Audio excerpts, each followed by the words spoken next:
Good morning. Hi, everybody. My name is Lisa Dublin, and today we want to continue speaking about this very important quality of confidence. Where does it come from? Do you have enough? Can I tell you, at a very fundamental level, having confidence does not depend on how much money you have, how many accomplishments you have under your belt. It doesn't even depend on what I was speaking about yesterday, which is about your competence in a certain industry or category. You know what? At a certain level, your confidence absolutely depends on you understanding and accepting that I am a human being. I have the right to exist. I've got the right to win. I've got the right to fail. I've got the right to express myself. I've got the right to speak up. I've got the right to remain quiet. I've got the right to be myself. I've got the right to privilege who I am over everybody else. Yes, that is where I think ultimately confidence comes from. So let's talk about that today because not everybody has qualifications. Not everybody is competent in every area of life. Not everybody has had all of the advantages in life. Does that mean that you do not have confidence? Absolutely not. So, wherever you're joining me from, welcome on Instagram. Hey, Sienna, I see you this morning. YouTube, thank you for being here. Don't forget to subscribe on my YouTube channel or wherever you're watching me from. LinkedIn, welcome to the show on Basement Chronicles Live this morning. And of course, the Watch Radio family on Facebook, welcome. So, we began speaking yesterday about this concept of confidence, and I think the overriding concept from yesterday, you can go watch it on YouTube if you subscribe to my channel. There's the thing going on there. Just go search for Basement Chronicles there and you can subscribe. We were saying that one source of confidence is competence, that when you develop competence in a certain area, you can afford to confidently come to people and be like, hey, I can help you. So, for example, I've always been confident where speaking is concerned, not just as a speaker, but helping people to become great speakers. And now building my confidence as a life coach, that too is kicking in, as in I can help you. So sometimes I see people showing up on social media, I don't even know them. And I'm like, two things I think. If I see somebody showing up so systematically positive and regular and consistent, I'll be like, who is that person's coach? And if I see somebody who has great potential but seems to be melting down and not doing things quite right, because I'm confident as a coach in my abilities, I'm like, I can help this person. Oh my goodness. What can I, like, who are you? How can I help? Because I've developed competence in that field. What about you? Wherever you are competent, you can afford to be confident. But today I'm taking the conversation in a different direction. Like I usually do, I love to start with the foundational things. You know, a long time ago, 2020, when I started Basement Chronicles, the vlog, and I used to be like, hey, do you have 3 minutes to speak about things that have to do with the foundational? I'm still about the foundational. I'm still about, let us start from what is basic, what is essential, what is the truest truth, and then we can build upon it. And so that's where I want to go this morning. What if you have failed at things before? And yesterday I left off by saying we would begin by looking at relationships. Perhaps you failed in business as well. What if that is the reality? Does that mean that you should not have confidence in your abilities going forward? Absolutely not. I want to submit to you this morning, just as I began in the intro, that the first level of confidence has to be in the fact that you were created by God, that you are a human being. Think about it. A lot of us discount that like that's nothing, but dogs are not human beings, okay? Right? Like I always tell my kids, I have 3 sons, and we have a dog. And I always say to them, don't let anybody ever call you a dog. Do you know what it is to be, or call yourself a dog, or, call a female a bitch? No, don't do that. Do you guys see what dogs do? You tell a dog what to do and it does it. Like it's just beholden to you. It has no kind of understanding of its own self. Hey, Sani, we missed you on Sunday, Sani. I'm just putting that out there. I have to text you after, see how you're doing, right? But we missed you on Sunday. We just obviously love you in the speaking school, and you were not there, and we're like, oh, where's Sani? Anyway, I was talking about dogs. You tell a dog what to do and it just does it. A dog doesn't seem to have any sort of understanding of itself. It doesn't love itself. It loves you. It exists to love you. Why would you want to call yourself a dog or to call oh my God. No, I always say to my boys, like, don't ever refer to yourself as a dog, because look at what dogs do. We have it in living color in our home. We have a Roddy set. You must have seen him on set sometimes. And he's a lot of fun. We love our dog, and he's brought a lot of joy, but ultimately he's not a human being. Your confidence has to start from the fact that you are a human being. You've got the right to exist. You've got the right to try. You've got the right to win, to make mistakes, to speak up, to be silent if you want to show up as yourself. Let me tell you another right, and I think also a responsibility that we have. A responsibility to love yourself, and a right to be your own standard. And that's where I want to go to this morning, where confidence is concerned. Because if I make myself the standard, I am giving myself the opportunity, the leeway, the space to create, to grow, to win, to fail, all of these things. And that is a source of confidence. So let's begin. A couple years ago, I started saying, just being in this life coaching space and being that person who's always thinking about life and wanting to bring it out in the writing, the coaching, the everything. Okay. I began to say, you know what? To not choose yourself as the standard is to be a living suicide. If in your head, the standard is another person, another race, another being, another form of existence, you are a living suicide. Think about it. All of us, to a certain extent, we do things to doll up ourselves and to look the best we can. But some people take it a step further and erase who they are, because that, I don't like it. I don't want to treat it. I don't want to deal with it. I want to be somebody else, because that in my head is the standard. There can never be that true sense of confidence if you don't start from an acceptance of who you are. I take it a step further. I am the standard. For myself, no, every single person has to be that way. And, being in a space where I'm an immigrant, I'm Black, I'm female, all of the things. And I come here and you recognize there seems to be worldwide, a fight against who you are. You don't see yourself on billboards. You see other people, and you see your own people wanting to look like the other. And then you have to say to yourself, wait a minute, I choose me. I am the standard.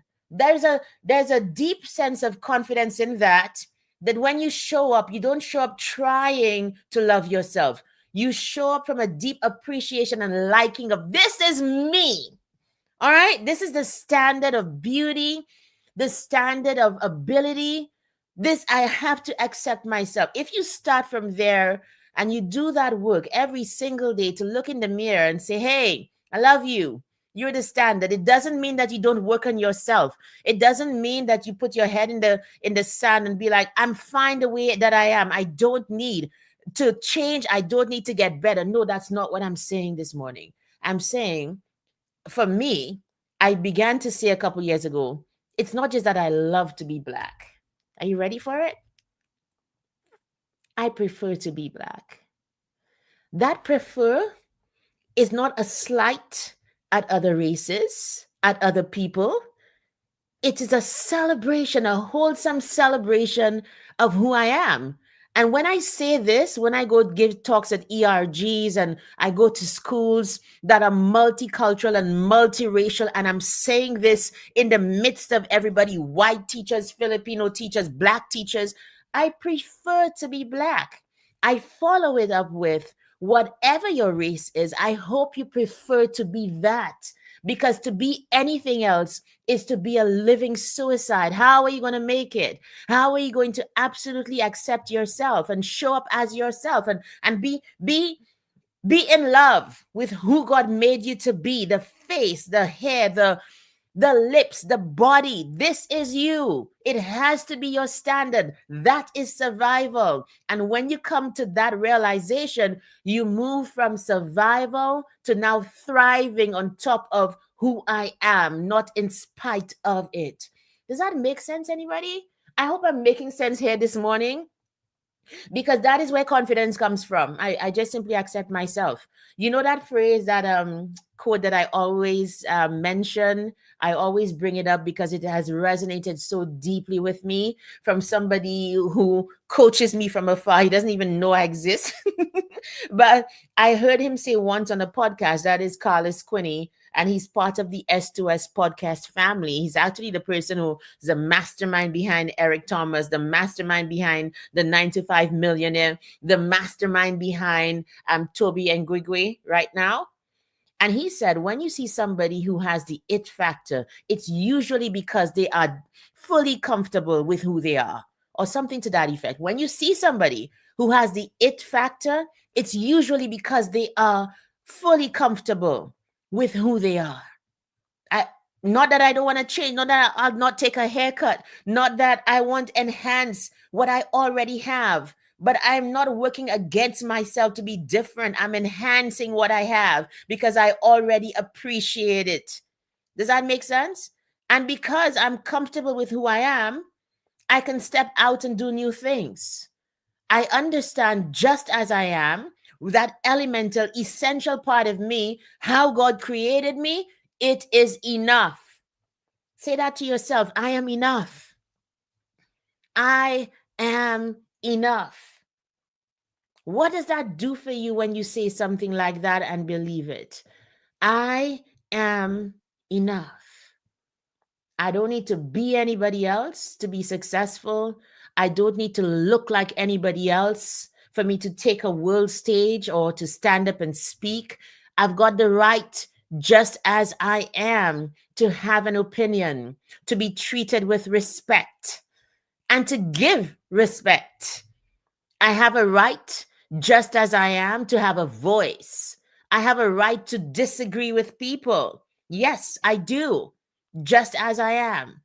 And I think that sense of staying in that space of treating yourself, of negotiating with who you are and figuring it out and accepting it bit by bit, that builds an unshakable confidence, so that it doesn't even matter who else is in the room. They might have more degrees, more money. They might have perhaps a name that's better known, but you're coming from that quiet fire of acceptance that many times those people who have built their confidence on things, extrinsic things, things outside of themselves, their names, their degrees, the money, the position. When you come with the quiet fire from, I am coming from, I accept myself from within, and I'm going to build on that, you are way more powerful and way more confident than anybody in the room. That's where true confidence comes from. You know, yes, I'm in the professional space, but I'm a human being. I was made by a being, a supreme being. Let's go there for an instance. Those of us who are believers, you have extra information and you should have extra confidence because you're starting from God made me. And if the maker of the universe made me, I'm going to take it, makes logical, professional sense to believe what he said about you. And so, what does God say about you? And are you believing it? That when he says you are blessed and highly favored, above only and not beneath, the head and not the tail, when he says no weapon formed against you shall prosper. You know, I'm just going through like what I say on a daily basis. Can you see that? Right? Veering off topic for a little bit. All of these things, you have nothing missing, nothing broken. So how dare you show up thinking that you are less, thinking that for some reason You were made with a check, as we say in my society. You were made with some kind of broken something. Who told you that? Who told you that? And why are we believing other human beings like ourselves who were created just like us? Why don't we just go to the creator? Does it not make more sense? Is that not a superior thought, a logical thought, to believe what your creator said about you as opposed to what other created beings said about you? Like, I think that makes a lot of sense to me. That's what we do in the logical world. For example, in any professional setting, the first thing that they're going to say to you, if you want something to work, go to the manual. I lived all my professional administrative life. When I was deeply in procedures and so on, I would always remember my supervisor saying to me, what do the procedures say? We're trying to figure out a problem, right? What do the procedures say? Because there was something that governed how you were supposed to do a certain action, how to handle a certain situation. But we come to our humanity and our identity, and we forget that the same rules apply. Might there be a manual that governs you? Might there be somebody who made you who has um, conditions and procedures of how you as a human being are supposed to operate? Why are you believing another manual over the one that absolutely and directly applies to you? So God says that you are all of that. God says all of these things about you. I choose to believe it. And I think too, another thing that another professional practice that can even be applied in your personal life is this. You want to test things. You want to measure and evaluate, don't you? You want to see whether if I apply a certain standard and a certain procedure, does it work for me or not? What happens when you take the time to build up your confidence, not from the outside things, the exterior things, the things that are outside of you, but what happens when you start to build up your confidence from who I am and who God made me to be? Do you show up as more confident? Can you do more? Can you be more? Do you accomplish more? Some people will be like, well, when I look at people who kind of believe in God, I really don't see it, right? Yeah, you believe in God and that's it. All you seem to have is a promise of life in the afterlife. Like, what about now? What are you doing? That's because the same way, like they say, don't judge Islam by what we see our Muslim brothers and sisters doing sometimes, the wars, the terror sometimes. Go to the source, what is in the book. And, I've had occasion to um, just delve a little bit into Islam and to recognize, just like in Christianity, there's a big difference between what's in the book and what the practitioners of the faith do. It's the same thing where Christianity is concerned. That if you want to base your life on what you see so called people of faith doing, you might come up short. So you go find out for yourself what your creator says, and that should be your source of confidence. It works because it goes to the very essence of you, who you are, and it makes sure that it's not dependent on anything outside of you, but on who created you. So that's the first big point today, that if you are the person who has failed at certain things, you failed at marriage, at relationships, you failed at business. Maybe I was speaking to somebody the other day who just couldn't pass. She was doing an exam to kind of get her papers in Canada. And this is somebody who I know very well. We went to school together at some point, and I know her to be bright and able. And she just could not pass the English test. And I was like, no, I'm sure if you just keep on trying, get some help, you can do it. But when you have disappointments, when you've got failures, when you've tried and you cannot succeed, it does take a toll on your confidence. I am not denying that. I have been in that place before. I won't forget when my first business failed. You know where I found myself? On the beach with a bottle. I'm telling you, I was like, this has to be the worst day of my life. Okay. all the bottle, y'all. It wasn't any like big set of alcohol. I think I bought what was it? A Strongbow. You guys know that drink? I bought a Strongbow, parked my vehicle on the beach in St. Lucia, and I sat in front of the vehicle just contemplating how bad life was, how much of a failure I was not to be able to make a business work. Yeah, so I've been there. But did I stay there? No. Because a failure, if I have my self identity right, and I understand that my failures or my wins are not the truest example or testimony of who I am. Who I am is set. Everything else is extra. Who I am is nothing missing, nothing broken. That's what my creator said. Everything else is extra. Okay. Nothing is supposed to impinge on that identity. And because I understood that, I didn't stay there for very, very long, maybe about a year or two or three. But the fact is, I didn't let a failure define me, the essence of me, Lisa, like me at the very core. It was something that could not be changed, that could be changed in terms of failure, could be changed. So when you fail in business, let's say you fail in relationships, like no relationship is working out. And I was, oh God, I've been in some situations, Lord. I was also there. No relationship was working out. And fast forward, God, thank God, this is 2024, and I've now been married for 20 years. So what changed? Well, apart from the fact that I met the right person, I think too, there was just that understanding that failing at relationships, always attracting the wrong guy. And even in that process of recognizing I was the common denominator in attracting the wrong guys all the time, then I had to realize it could be changed. And when it changed, it wasn't because I had to deny myself, because the identity of I'm whole.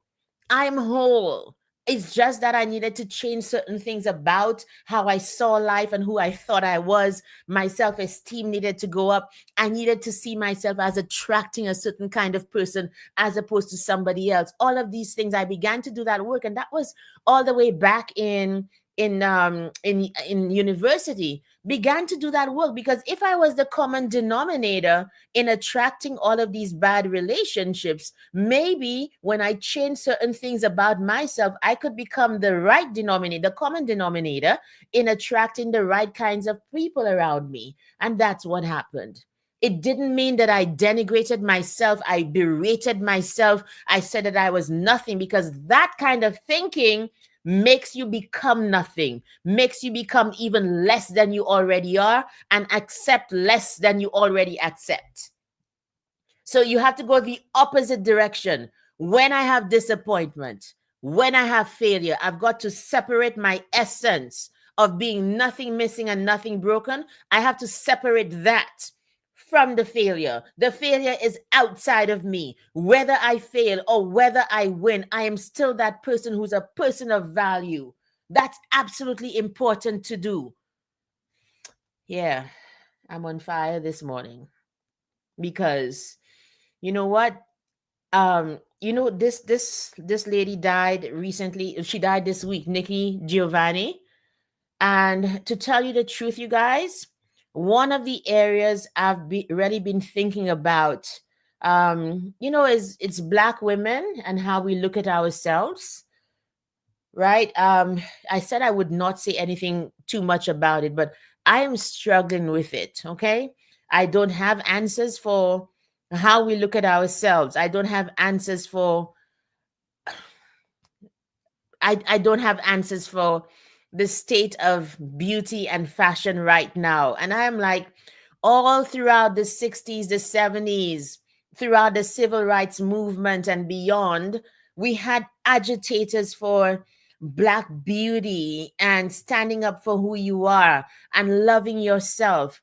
And here we are today in a society where you've got to glue on a hairline that is not yours, as if something's wrong with your own.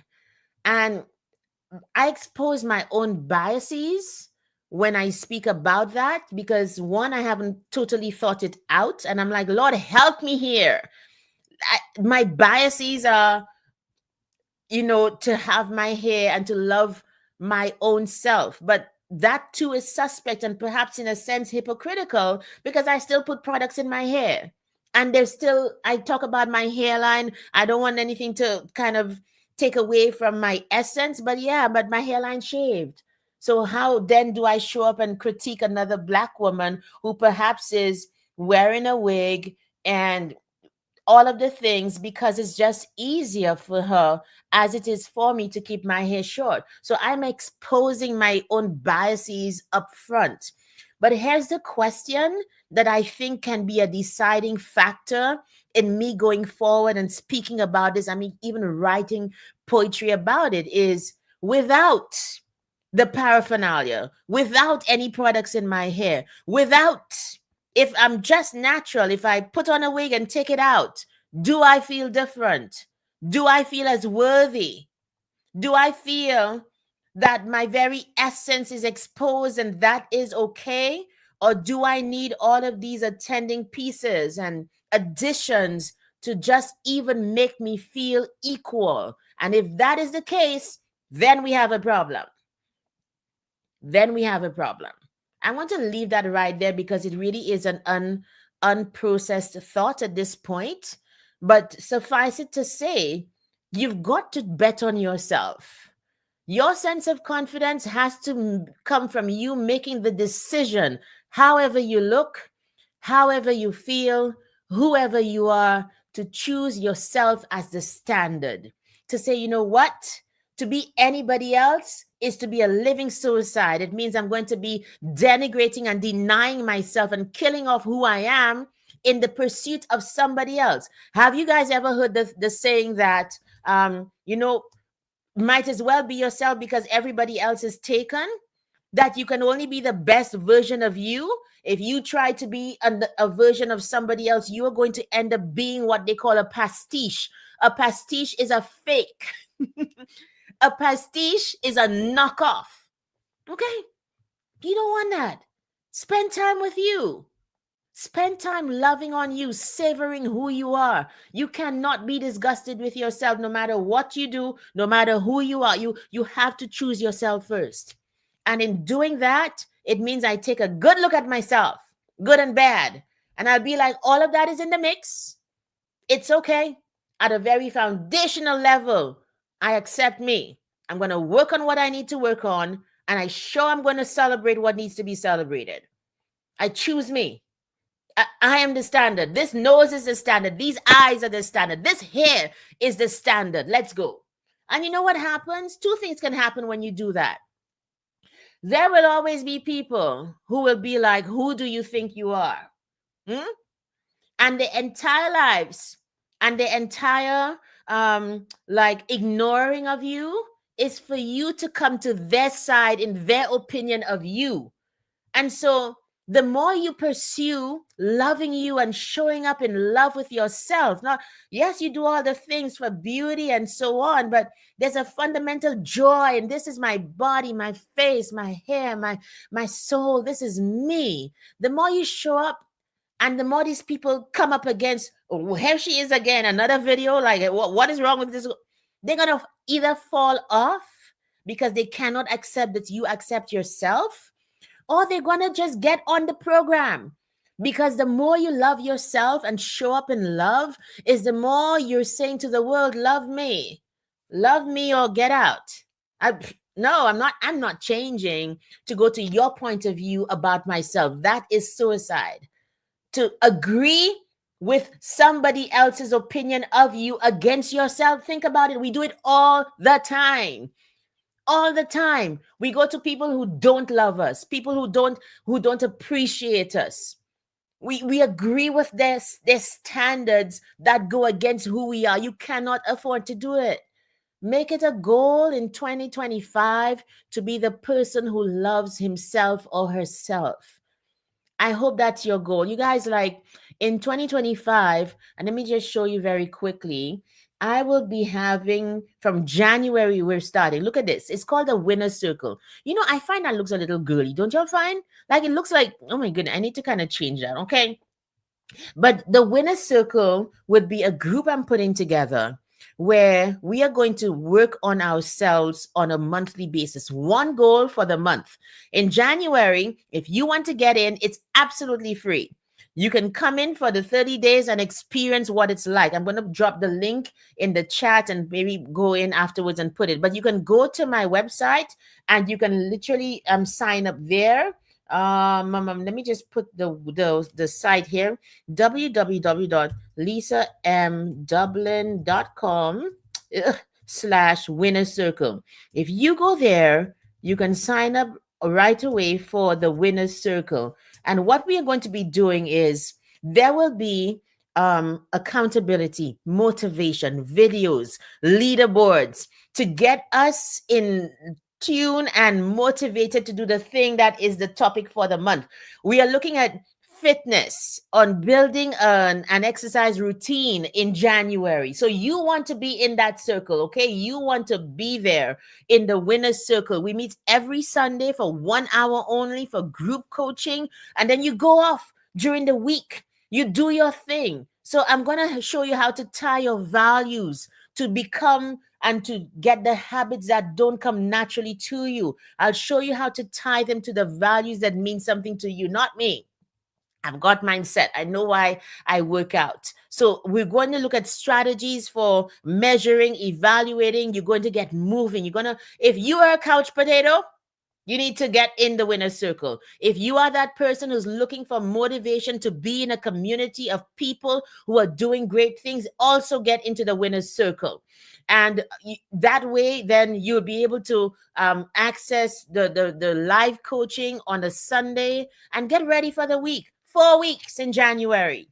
4 weeks. Can you imagine if you hit your goals of working out 3 days a week, at least half an hour each time to kind of get your body jump started and get that motivation going? It is possible. I've done it with private clients before, and I'm starting this group coaching program to help people to move and to accomplish their goals. February, we are looking at relationships. We're looking at, yes, romantic relationships, solving for problems there. And we're also looking at just emotional intelligence in other relationships, friendships, work relationships, that kind of thing. You want to be in that circle because here's what I realized from being coached since 2019 up till now. I recognize people fall off because there's no regular accountability. I know for me, like when I began even my weight loss journey, meeting with my coach every single week kept me motivated. It kept me consistent. It kept me focused. And that's what I want to do in the winner's circle. So I hope you can go on there and join. I posted it, lisamdublin.com/winners circle. You can go sign up there right now. We begin in first week in January. We begin to start to crush, and the focus for January is fitness. Hey, so if you're not even thinking of continuing, at least come in for January and see what it's like. That's what I would do if I were you. All right, everybody, I'm over time by 3 minutes. Oh my goodness. Got to go now, and join me tomorrow as we continue to speak about confidence. Where does it come from?